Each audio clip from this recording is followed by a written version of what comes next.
welcome to another Reaseheath animal encounter. I'm here with our African civets. So we've got Hex and Voodoo, and they are sisters. So they are, like I said, African civets. So they come from sub-Saharan Africa, and they are carnivores. So they are classed as carnivores, but they do eat fruit and vegetables and eggs and things like that as well. And they are one of the only carnivores that can eat toxic insects in the wild. So they do eat termites and millipedes. So these guys are nocturnal in the wild, and in the zoo they do mainly come out at night. So if you do come to the zoo, you usually see them just asleep in their box. They predominantly use scent to hunt, so they haven't got very good eyesight when it's dark at night. So they've got really good sense of smell, so they use that to detect their prey. And civets are quite tidy animals. They do use latrines, so they tend to go to the toilet in the same spot. And these latrines are really important in the wild for seed dispersal and the regeneration of forests in Africa. They are actually doing okay in the wild, but they do get hunted quite a lot in Nigeria and the Cameroon area, and they get used for their fur and their bush meat.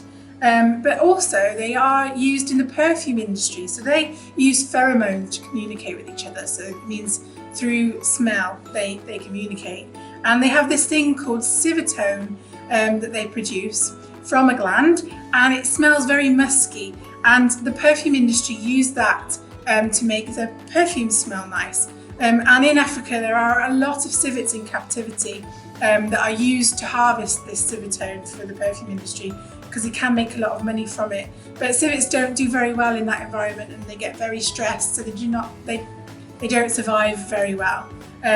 So there are kind of initiatives out there in Africa to try and educate people, because it can be synthetically made now, so there's no need to have these animals in captivity to get this civetone for perfume.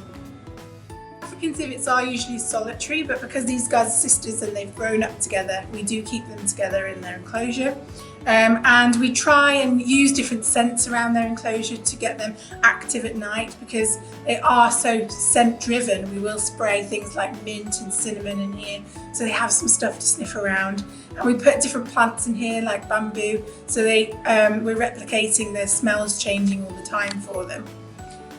So in the wild they do live from about 15 to 20 years and a little bit longer in captivity. So you might notice from this video that they are very shy creatures, and that is because they are usually solitary by nature, and they are nocturnal, so this time of day they don't usually come out. And they're all right around us. They know that we bring their food, and they are getting a bit braver, but they are quite nervous around people.